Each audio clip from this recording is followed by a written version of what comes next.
नमस्कार मित्रों, ये वीडियो है भारत के वर्तमान कॉन्स्टिट्यूशन के आर्टिकल 147 के ऊपर। आर्टिकल 147 इंडियन कॉन्स्टिट्यूशन आज का यह आर्टिकल क्या कहता है कि इंग्लैंड की पार्लियामेंट आज भी यदि कोई अमेंडमेंट लाती है गवर्नमेंट ऑफ इंडिया एक्ट 1935 में या इंडियन इंडिपेंडेंस एक्ट 1947 में अमेंडमेंट लाती है, या ब्रिटेन की सुप्रीम कोर्ट जिसको प्रीवी काउंसिल कहा जाता है, ब्रिटेन की सुप्रीम कोर्ट उसके ऊपर कोई ऑर्डर इश्यू करती है तो वो भारत के सुप्रीम कोर्ट के लिए बाइंडिंग होगा। यानी भारत की सुप्रीम कोर्ट यानी पूरा भारत की सरकार, यानी कि पूरा भारत, यानी भारत का आज का कॉन्स्टिट्यूशन ये कहता है कि भारत की पूरी गवर्नमेंट है वो ब्रिटेन की पार्लियामेंट और प्रीवी काउंसिल ब्रिटेन की सुप्रीम कोर्ट के अंडर में है। और ये किस तरह से उसका उपाय क्या है वो भी मैं इस वीडियो में बताऊंगा, और पहले ये आर्टिकल मैं आपको पढ़ के बताऊंगा। मैं इसका अंग्रेजी भी पढ़ूंगा और हिंदी भी आपको पढ़ूंगा। ना आपको अंग्रेजी समझ में आएगा ना हिंदी समझ में आएगा। मतलब इसका अंग्रेजी समझने में मुझे 2 दिन लगे थे, पूरे 2 दिन लगे थे। इतना जानबूझ के जवाहरलाल गाजी ने और राजेंद्र प्रसाद यही इन दोनों का किया कराया है।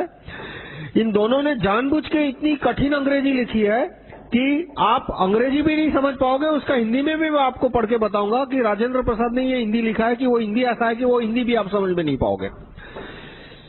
Article 147 interpretation in this chapter and in chapter 5 of part 6 references to any substantial question of law as to the interpretation of this constitution shall be construed as including references to any substantial question of law as to the interpretation of the Government of India Act 1935, including any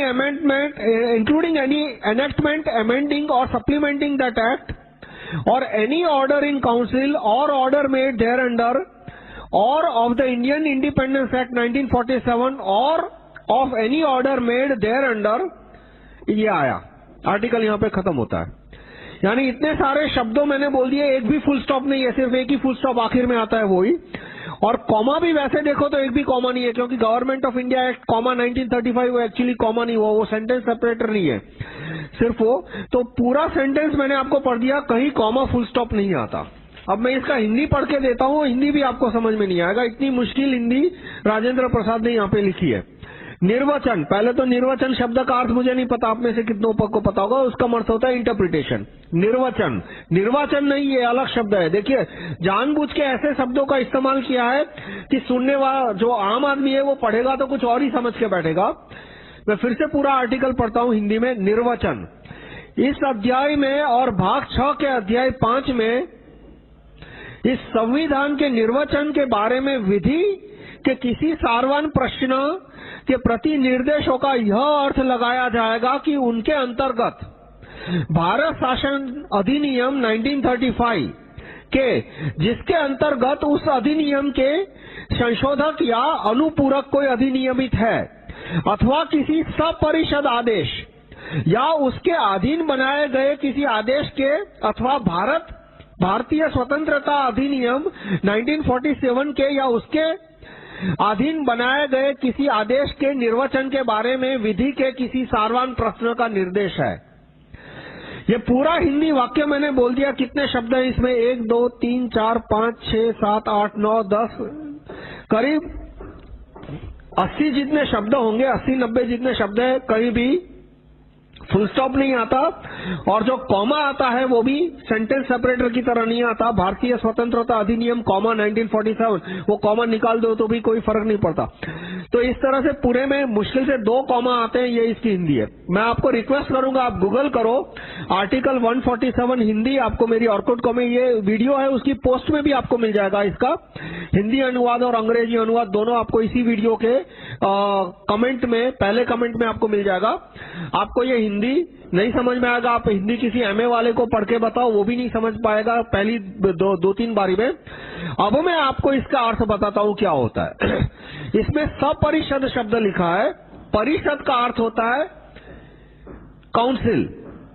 अंग्रेजी में साफ शब्द लिखा है council, लेकिन जवाहरलाल गाजी और राजेंद्र प्रसाद ने ये नहीं लिखा कौन सी काउंसिल, और काउंसिल शब्द का अर्थ गवर्नमेंट ऑफ इंडिया एक्ट में लिखा गया है। काउंसिल शब्द का अर्थ होता है प्रिवी काउंसिल, यानी ब्रिटेन की सुप्रीम कोर्ट। तो ये तीन चीजों का संविधान में मेंशन है। गवर्नमेंट आर्टिकल 147 में government of India act, Indian independence act 1947 और काउंसिल द्वारा यानी कि प्रिवी काउंसिल द्वारा बनाया गया आदेश। तो भारत के संविधान में इसका मेंशन ही क्यों होना चाहिए? और मेंशन है तो भी क्या है? मेंशन है तो ये कहा गया है कि ये एक्ट है, वो भारत का सुप्रीम कोर्ट जब कॉन्स्टिट्यूशन का इंटरप्रिटेशन करेगा तो इस एक्ट को वो फाउंडेशन में रखेगा, यानी इस एक्ट के बाहर कुछ इंटरप्रिट नहीं कर सकती। ये पूरा का पूरा government of India act 1935 Bharat के कॉन्स्टिट्यूशन पे अप्लाई करता है, सुप्रीम कोर्ट पे अप्लाई करता है, और इंडियन इंडिपेंडेंस एक्ट 1947 और काउंसिल द्वारा पास किए गए सारे ऑर्डर, प्रीवी काउंसिल यानी ऑर्डर यानी जजमेंट। इतना ही नहीं, उसमें कोई अमेंडमेंट होता है तो वो भी लागू पड़ेगा। यानी आज की तारीख में यदि ब्रिटेन की parliament government of India act 1935 या इंडियन इंडिपेंडेंस एक्ट 1947 में कोई अमेंडमेंट लाती है तो वो सुप्रीम कोर्ट पे अप्लाई होगा, वैसा इसमें साफ साफ लिखा है। अब 1947 के बाद क्या प्रीवी काउंसिल ने कोई सुप्रीम कोर्ट को ऑर्डर दिया है? पब्लिकली नहीं दिया, लेकिन यदि कॉन्फिडेंशियली ऑर्डर दिया हो तो हम कुछ बोल नहीं सकते। उसके लिए तो हमें सुप्रीम कोर्ट के जो रिटायर्ड न्यायाधीश है उनका नार्को टेस्ट करना पड़ेगा।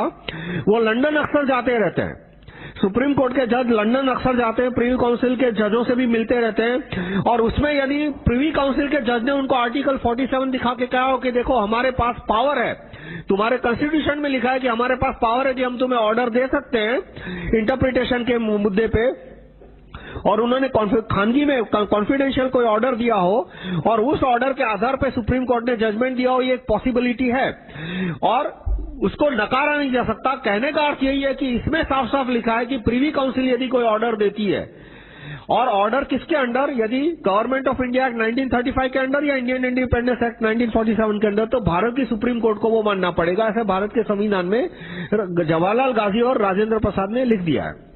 अब सवाल आता है कि हमारे संविधान की भाषा इतनी कॉम्प्लिकेटेड क्यों है? भाई कभी कभी चीजें कॉम्प्लिकेटेड इसलिए हो जाती है कि जैसे आप TY BSc का मैथमेटिक्स पढ़ोगे तो मैथमेटिक्स कॉम्प्लिकेटेड है तो होगा ही कॉम्प्लिकेटेड। पर कभी कभी सवाल आता है कि भाई सरल चीज जो कि ऐसी भाषा में लिखी जा सकती है कि 10वीं कक्षा का विद्यार्थी पढ़े, उसको भी मुश्किल भाषा में क्यों लिखा गया? जैसे कि अमेरिका का कॉन्स्टिट्यूशन है, वो अंग्रेजी में है। तो आप किसी भी 12th क्लास के इंग्लिश मीडियम लड़कों को दिखा दीजिए, मैं तो कहूंगा 10th क्लास के इंग्लिश मीडियम लड़के को दिखा दीजिए, भाई अंग्रेजी में है तो इंग्लिश मीडियम के लड़कों को तो दिखाना पड़ेगा। वो अमेरिका का कॉन्स्टिट्यूशन एक बार पढ़ के, 2 बार पढ़ के पूरा का पूरे कॉन्स्टिट्यूशन का आपको मीनिंग बता देगा। जबकि भारत का कॉन्स्टिट्यूशन है, आप BA इंग्लिश को पढ़वाइए उसके पास, वो पूरा 4 बार पढ़ने के बाद भी उसको समझ में नहीं आएगा कि इसमें कौन से में क्या लिखा है। तो जानबूझ के कभी कभी क्यों कॉम्प्लिकेटेड कर रहे हैं कि यदि तुम्हें कोई सच बात छिपानी है, कोई ऐसी बात तुम्हें छिपानी है जो कि दूसरों को पता चलेगा तो तुम्हारी बदनामी होगी या तो तुम चाहते नहीं होगी वो, तो तुम बात को कॉम्प्लिकेटेड कर दो। और इसलिए आर्टिकल 147 को राजेंद्र प्रसाद और जवाहरलाल गांधी ने कॉम्प्लिकेटेड भाषा में लिखा है, इतनी कॉम्प्लिकेटेड भाषा में कि आप खुद पढ़िए, इसका हिंदी पढ़िए, अंग्रेजी तो दूर है, उसमें हिंदी पढ़िए, आपको हिंदी पढ़ने में समझने में घंटों के घंटों निकल जाएंगे। वो क्यों इन्होंने कॉम्प्लिकेटेड भाषा में लिखा? ये राजेंद्र प्रसाद ने लिखा है 147, क्योंकि वो एक सच छिपाना चाहते थे। कौन सा सच? कि उन्होंने अंग्रेजों के साथ वो एग्रीमेंट किया है कि 1947 के बाद भी अंग्रेजों की सर्वोपरिता चालू रहेगी। वो इस बात को छिपाना चाहते थे, इसलिए इतना कॉम्प्लिकेटेड लैंग्वेज उन्होंने ड्राफ्टिंग की है। तो सवाल आता है कि पूरा कॉन्स्टिट्यूशन क्यों कॉम्प्लिकेटेड किया? एक ही क्लॉज कॉम्प्लिकेटेड रखते, बाकी सब ऐसी भाषा में लिखते हैं कि 10वीं कक्षा का आदमी समझ जाए। तो यदि पूरा कॉन्स्टिट्यूशन यदि सिंपल लैंग्वेज में और एक क्लॉज यदि कॉम्प्लिकेटेड भाषा में लिखा तो सीधा उभर के आ जाएगा, उछल के आ जाएगा।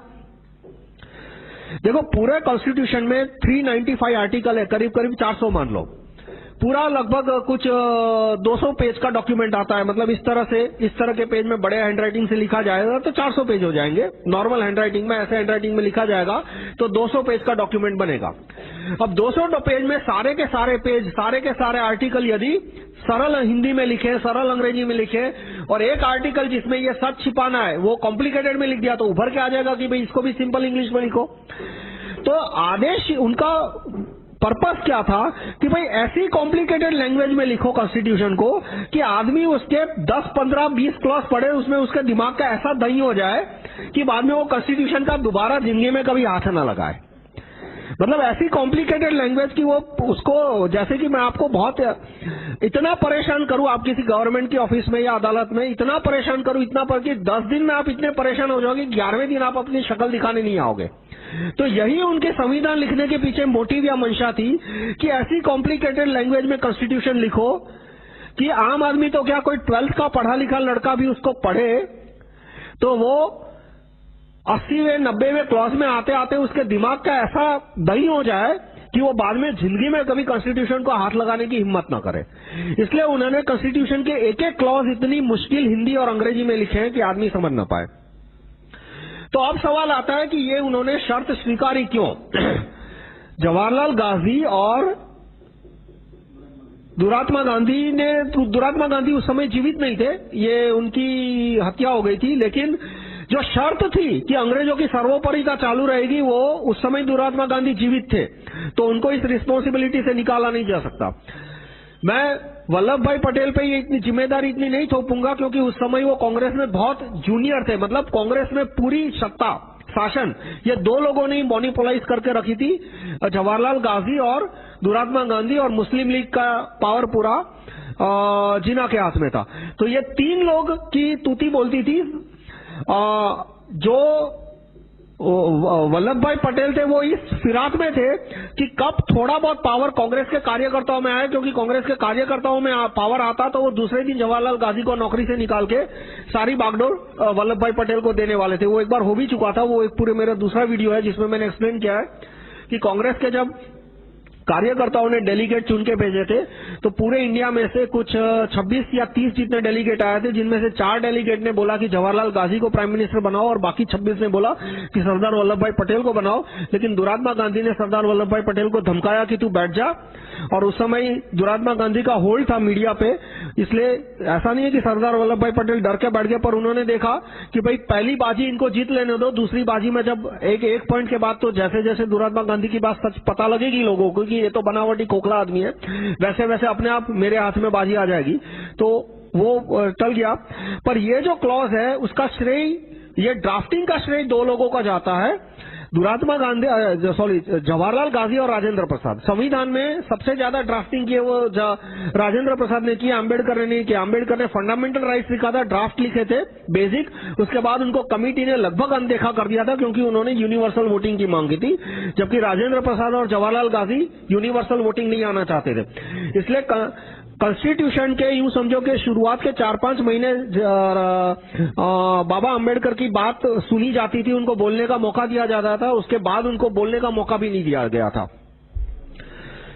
तो ये जो शर्त स्वीकारी गई कि भारत का पूरा एडमिनिस्ट्रेशन है वो ब्रिटेन के अंडर में काम करेगा, यानी कि आखिरी हुक्म प्रीवी काउंसिल का या ब्रिटेन के पार्लियामेंट का रहेगा, वो शर्त दुरात्मा गांधी और जवाहरलाल गांधी ने क्यों मानी?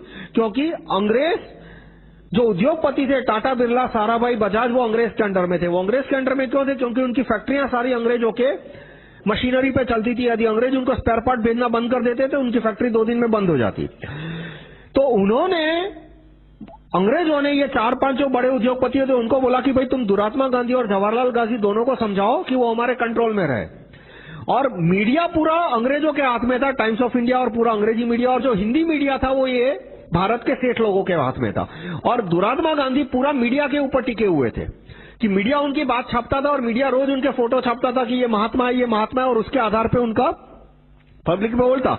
और दुरात्मा गांधी इस बात को बराबर समझते थे कि यदि उन्होंने अंग्रेजों की बात नहीं मानी तो दूसरे दिन अंग्रेजी ये लोग सेठ लोगों को कहेंगे कि दुरात्मा गांधी के प्लग खींच लो और ये लोग मेरा मीडिया कवरेज बंद कर देंगे, तो मैं हीरो से जीरो बन जाऊंगा। इसलिए हमेशा दुरात्मा गांधी ने हमेशा अंग्रेजों की बात को प्राथमिकता दी है।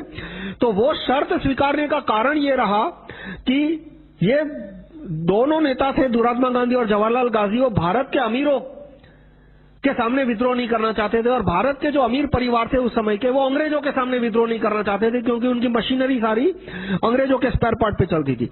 इसलिए उन्होंने जो ट्रांसफर ऑफ पावर एग्रीमेंट में ये सारी बातें मान ली कि भाई 1947 के बाद भी ब्रिटेन की पार्लियामेंट के और प्रिवी काउंसिल के ऑर्डर है वो चालू रहेंगे। अब वो बात भारत के संविधान में कहीं ना कहीं तो लिखनी पड़ेगी, क्योंकि अंत में तो सुप्रीम कोर्ट है, वो संविधान के ऊपर जाएगा। इसलिए फिर आर्टिकल 147 में ये साफ साफ लिख दिया गया, बहुत ही कॉम्प्लिकेटेड शब्दों में, लेकिन साफ साफ लिख दिया गया कि इंडियन इंडिपेंडेंस एक्ट 1947 लागू होगा, गवर्नमेंट ऑफ इंडिया एक्ट 1935 लागू होगा। उतना ही नहीं, उसमें यदि कोई अमेंडमेंट होता है आज की तारीख में तो वो भी उसके ऊपर लागू होगा, भारत की सुप्रीम कोर्ट के ऊपर लागू होगा। और प्रिवी काउंसिल उसके ऊपर कोई ऑर्डर निकालती है, जजमेंट देती है आज की तारीख में, तो वो भी लागू होता है। वो आर्टिकल 147 में लिख दिया। और फिर सवाल आया कि इस बात को भारत के लोगों से छिपाया कैसे जाए, इसलिए ऐसी कॉम्प्लिकेटेड भाषा में लिख दिया कि इसको आम आदमी तो छोड़ो, आप किसी वकील को दिखाओगे ना तो भी वो 3-4 घंटे बाद ये हाथ धो देगा कि भाई ये मेरी समझ में नहीं आ रहा क्या लिखा है। आप किसी रिटायर्ड जज के पास जाओ तो ये भी, ये हिंदी, अंग्रेजी छोड़ो, हिंदी को भी समझ में नहीं पाएगा। और फिर अकेला एक क्लॉज यदि कॉम्प्लिकेटेड लैंग्वेज में लिखता तो वो एक्सपोज हो जाता। इसलिए फिर पूरा कॉन्स्टिट्यूशन उन्होंने ऐसी भाषा में लिख दिया कि आम आदमी उसको समझ में नहीं पाए। अब इसका उपाय क्या है? इसका उपाय है कि हमें कॉन्स्टिट्यूशन अमेंड कर लेना चाहिए। अमेंडमेंट में हमें यह लिखना चाहिए कि आर्टिकल 147 में कि कॉन्स्टिट्यूशन का इंटरप्रिटेशन है, उसमें भारत के नागरिक जो कहेंगे वो अंतिम माना जाएगा। सुप्रीम कोर्ट किसी भी विदेशी सत्ता से, विदेशी सत्ता हमें न मेंशन कर दो कि भारत के बाहर किसी भी सत्ता रहे सत्ता से इंटरप्रिटेशन के मामले में न कोई रेफरेंस लेगी, न कोई मशवरा करेगी, और न ही उनसे कोई किसी तरह का रेफरेंस लेगी। तो इस तरह से हम उसका पूरा ड्राफ्टिंग, मैंने सेकंड कमेंट में रखा है कि हमें आर्टिकल 47 के लिए अल्टरनेट ड्राफ्ट क्या रखना चाहिए, यानी आर्टिकल 147 हमें कॉन्स्टिट्यूशन से निकाल देना चाहिए और उसकी जगह 147A रख देना चाहिए कि भारत के कॉन्स्टिट्यूशन का में इंटरप्रिटेशन की बात आएगी तो भारत के नागरिकों का मंतव्य वो अंतिम रहेगा और वो सुप्रीम कोर्ट को जज को मानना पड़ेगा। और सुप्रीम कोर्ट को जज यदि भारत के नागरिकों का मंतव्य नहीं स्वीकारेंगे तो उन्हें जेल या फांसी की सजा हो सकती है, ताकि उनके भारत के नागरिकों का मंतव्य स्वीकार नहीं पड़े। वो मेरे और भी मैंने जो प्रोसीजर प्रपोज की है, right to recall supreme court जज, एग्जीक्यूशन ऑफ सुप्रीम कोर्ट जज बाय मेजोरिटी अप्रूवल, उसमें वो ऑलरेडी कवर हो जाती है, पर वो चीज कॉन्स्टिट्यूशन में लिख सकते हैं। अब कुछ और इससे जुड़ी हुई बातें आते हैं कि दीक्षित जी का एक वीडियो है कि इंडिया है वो 1990 ईयर्स की लीज पे है, और उसी के संदर्भ में जब मुझे लोगों ने प्रश्न पूछा कि भाई इसके बारे में आपका क्या मानना है, तो मैंने R&D करना शुरू किया और उसमें मुझे यह आर्टिकल मिला कि भाई 1999 साल क्या अंग्रेजी पार्लियामेंट चाहे तो आज गवर्नमेंट ऑफ इंडिया एक्ट में अमेंडमेंट करके ले सकती है।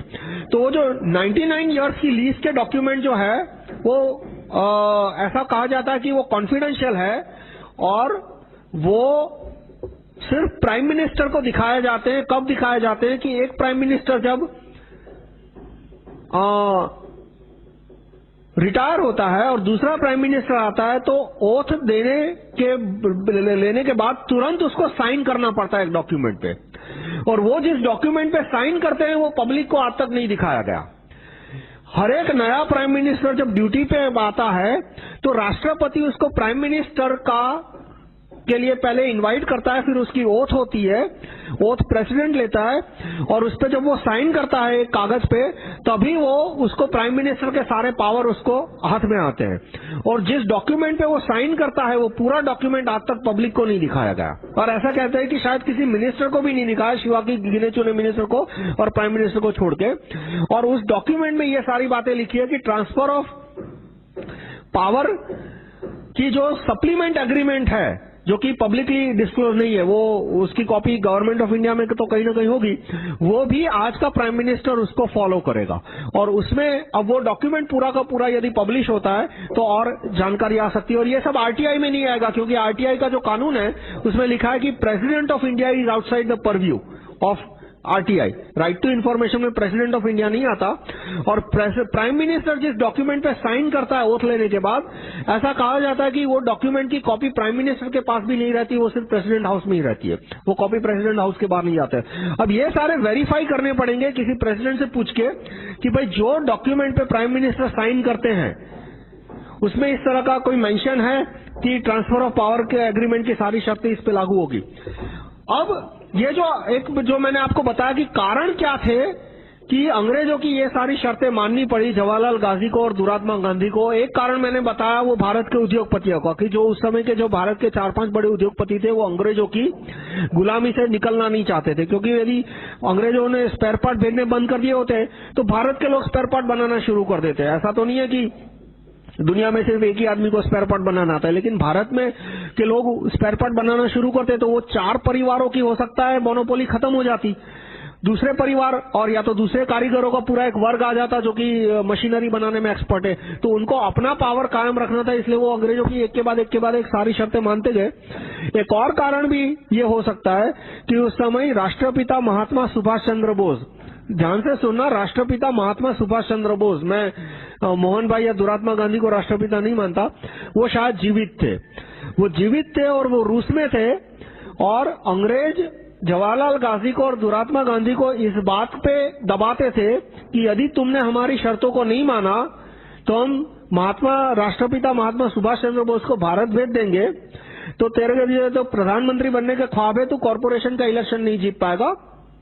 उस समय का मैं आपको कांग्रेस और इंडिया का रवैया बताऊं कि 1938 में जब कांग्रेस में इलेक्शन हुआ था तो सुभाष चंद्र बोस को 80% वोट मिले थे, दुरात्मा गांधी के चमचे को सिर्फ 20% वोट मिले थे। यहां तक कि दुरात्मा गांधी ने बोला था कि यदि इनकी हार हुई, उनका चमचा था सीतारामैया पत्ता भी, यदि हार हुई तो मैं पॉलिटिक्स से रिटायर हो जाऊंगा। ये बात उन्होंने 1938 में, खैर ऐसे तो कोई बोलने के लिए सब बोलते, कोई रिटायर होता ही नहीं है पॉलिटिक्स में से। तो उसके बावजूद भी लोगों ने सुबह, और कैंपेन बजट, उसका जो इलेक्शन का बजट था सीतारामैया पत्ता भी का, वो कम से कम 100 गुना होगा। सुभाष चंद्र बोस अपने पैसे से लड़ रहे थे, जबकि दुरात्मा गांधी को टाटा, बिरला, अंग्रेज सब पैसा दे रहे थे इलेक्शन लड़ने के लिए, और उनके पैम्पलेट, उनके अखबारों में इंटरव्यू आ रहे थे। उस समय जो टाइम्स ऑफ इंडिया था वो सुभाष चंद्र बोस को तो बहुत कम छापता था, महीने में एक आध बार, जबकि ये दुरात्मा गांधी की फोटो रोज आती थी। उसके बावजूद भी अधिकतर जिलों में तो महात्मा सुभाष चंद्र बोस प्रचार के लिए पहुंच भी नहीं पाए थे, क्योंकि उनके पास इतना बजट ही नहीं था कि वो ट्रेन में पूरे भारत में घूमते। तो उन्होंने कुछ एक जगह स्पीच दी थी, तो रेडियो पे भी उनकी स्पीच नहीं आई थी, तो जो कार्यकर्ता थे वो उनकी स्पीच हाथ से लिखते थे। उस समय साइक्लोस्टाइल था, जेरोक्स कुछ नहीं था, और उसकी हाथ से लिखी हुई प्रतिलिपियां लोगों में बांटते थे, नोटिस बोर्ड पे चिपकाते थे, लोगों को पढ़ के सुनाते थे। और उसके बावजूद भी राष्ट्रपिता महात्मा सुभाष चंद्र बोस को 80% वोट मिले, और ये 1938 में। 1946 के आसपास तो सुभाष चंद्र बोस की रेपुटेशन और इतनी बढ़ गई थी कि दोबारा यदि कांग्रेस में इलेक्शन होता तो दुरात्मा गांधी और ये जवाहरलाल गांधी को मुश्किल से 5% वोट भी नहीं मिलते, क्योंकि उस समय जो दुरात्मा गांधी का और जवाहरलाल गांधी का एक बड़ा जो वोट का हिस्सा था, लाहौर और कराची और वो सारा एरिया, वो तो वैसे भी भारत से अलग हो चुका था, और बाकी जो भारत था उसमें तो इन दोनों की टके की इज्जत नहीं बची थी। तो यदि सुभाष चंद्र बोस भारत आ जाते उस समय, तो जवाहरलाल गांधी है वो प्रधानमंत्री तो छोड़ो, कॉर्पोरेशन का इलेक्शन भी नहीं जीत सकते। तो ये भी एक पॉसिबिलिटी है कि अंग्रेजों ने, कि हम सुभाष चंद्र बोस को वापस भारत भेज देंगे यदि आपने अपनी शर्तें नहीं मानी, ये बात कह के जवाहरलाल गांधी और दुरात्मा गांधी को बराबर का धमकाया होगा और उनसे सारी शर्तें मनवा ली होगी। अब अंग्रेजों का मंशा ये होगी कि चलो भारत को आज इंडिपेंडेंस दे दो, और यदि 5 साल बाद, 10 साल बाद भारत कमजोर हो जाता है तो हम प्रीवी काउंसिल में ऑर्डर पास करके या तो ब्रिटेन की पार्लियामेंट में एक्ट पास करके पूरा भारत फिर से टेक ओवर कर लेंगे। और इसलिए उन्होंने ये एक्ट रखा, ये इस तरह का प्रावधान रखा, इस तरह का ये क्लॉज रखा कि ब्रिटेन की पार्लियामेंट कभी भी कानून पास करके भारत पे अपना मालिकाना हक क्लेम कर सकती है। और वो मौका नहीं मिला उनको, क्योंकि सोवियत यूनियन पावरफुल आ गया। सोवियत यूनियन की वजह से अमेरिका और ब्रिटेन है वो एक दूसरी लड़ाई में उलझ गए। और मीनवाइल जो भारत में प्रोसीजर ऑफ इलेक्शन आया और फिर उसकी वजह से भारत स्ट्रांग हो गया। सरदार वल्लभ भाई पटेल ने पूरे भारत का एकाकीकरण कर दिया और उसकी वजह से भारत और स्ट्रांग हो गया। तो उसकी वजह से अंग्रेजों को मौका नहीं मिला कि पूरा भारत को इस तरह से कब्जे में ला सके। पर अब मान लो फ्यूचर में भारत कमजोर हो जाता है तो अंग्रेजों के पास ये लीगल बेसिस है, ये लीगल बेसिस है कि देखो ट्रांसफर ऑफ पावर एग्रीमेंट में हमने ये लिखा है और आपके कॉन्स्टिट्यूशन में भी ये लिखा है, तो ये लीगल बेसिस के आधार पर ये कर सकते हैं। तो एक तो आर्टिकल 147 हमें निकाल देना चाहिए, फिर हमें कॉमनवेल्थ से निकल जाना चाहिए, क्योंकि कॉमनवेल्थ में ब्रिटेन की सर्वोपरिता है। देखो कॉमनवेल्थ गेम्स जब होते हैं तो पूरी दुनिया में कहीं भी गेम्स होते हैं, जैसे ओलंपिक गेम्स होते हैं, ओलंपिक गेम्स होते हैं, इंडिया में जब ओलंपिक गेम होते हैं तो सबसे पहली स्पीच कौन देता है? या तो इंडिया का प्राइम मिनिस्टर, या तो इंडिया का प्रेसिडेंट, या तो इंडिया का स्पोर्ट्स मिनिस्टर, कोई इंडिया का आदमी देगा। उससे पहले कुछ स्पोर्ट्समैन होते हैं जो कि मंच पे आएंगे, कुछ करेंगे, पर जो जिसको बोलते हैं पॉलिटिकल स्पीच, कौन सा पॉलिटिकल अथॉरिटी स्पीच देगी, तो पहली पॉलिटिकल अथॉरिटी होती है वह उस देश का कोई वरिष्ठ मंत्री। जबकि कॉमनवेल्थ में हमेशा कहीं भी कॉमनवेल्थ गेम होती है तो या तो ब्रिटेन की क्वीन होती है, या तो ब्रिटेन का स्पोर्ट्स मिनिस्टर, मतलब कोई ब्रिटेन की कोई पॉलिटिकल एंटिटी होती है, उसका पोजीशन मेन होता है। जो होस्ट कंट्री होते हैं उसकी पोजीशन मेन नहीं, जबकि ओलंपिक में आप देखो उल्टा होता है। हर एक जगह जहां जितने भी ये गेम के एसोसिएशन है, अमेरिका में कुछ है, अमेरिका और कनाडा के बीच कुछ है, फिर रशिया के कुछ है जो पुराने रिपब्लिक है, कॉमनवेल्थ ऑफ इंडिपेंडेंट स्टेट है, तो जिस कंट्री में गेम खेला जाता है उस कंट्री के होस्ट को मान्यता दी जाती है। जबकि कॉमनवेल्थ में उल्टा है, यानी कॉमनवेल्थ वो ब्रिटेन की सर्वोपरिता है, तो कॉमनवेल्थ से हमें निकल जाना चाहिए। और अभी एक कानून है, मतलब बिना लिखाया हुआ कानून है कि ब्रिटेन की क्वीन को यदि इंडिया आना है तो वो बिना पासपोर्ट और वीजा आ सकती है और बिना किसी परमिशन के आ सकती है। बहुत सारे हेड ऐसे होते हैं जिनके पास पासपोर्ट और वीजा नहीं होता और उनको वीजा की जरूरत नहीं होती है, पर उनको एक लेटर दिया जाता है और वो लेटर है वो वीजा के इक्विवेलेंट है। मतलब वो इन्विटेशन बोलो, या तो वो बोलते हैं कि भाई हमें भारत आने दो, और फिर भारत सरकार उनको लेटर देती है कि हाँ भारत आ सकते हो। तो बहुत सारे कंट्री होते हैं जिनके मोनार्क के पास पासपोर्ट नहीं होता, तो उस मोनार्क को वीजा का ठप्पा लगाने का कोई क्वेश्चन ही नहीं आता, क्योंकि उसके पास पासपोर्ट ही नहीं है, पर वो जो लेटर है वही अपने आप में एक वीजा हो गया। जबकि जो भारत की जो ब्रिटेन की रानी है, ऐसा कहा जाता है, मुझे ठीक से नहीं पता, कि यदि उसको इंडिया आना हो तो उसको भारत की गवर्नमेंट को ना इन्फॉर्म करने की जरूरत है, न परमिशन लेने की जरूरत है, बस वो आएगी और उसका सेक्रेटरी वो प्रधानमंत्री को बोल देगा कि भारत की क्वीन आ रही है और उसका स्वागत का इंतजाम भारत के प्रधानमंत्री को करना पड़ेगा। तो हमें कानून ये करना चाहिए कि ब्रिटेन की जो रॉयल फैमिली है उसका एक भी मेंबर इंडिया नहीं आ सकता, सिवा कि वो किसी गवर्नमेंट एम्प्लॉई हो। मान लो कि ब्रिटेन का कोई रॉयल मंत्री है, वो एमपी बन गया या पीएम बन गया, तो वो आ सकता है, क्योंकि उस समय तो वो पीएम है। लेकिन यदि वो रॉयल फैमिली का मेंबर है, उसके पास कोई गवर्नमेंट की इलेक्टेड पोस्ट नहीं है, तो वो भारत में नहीं आ सकता। तो इस तरह का हमें कानून पास कर देना चाहिए ताकि ये लिंक खत्म हो जाए।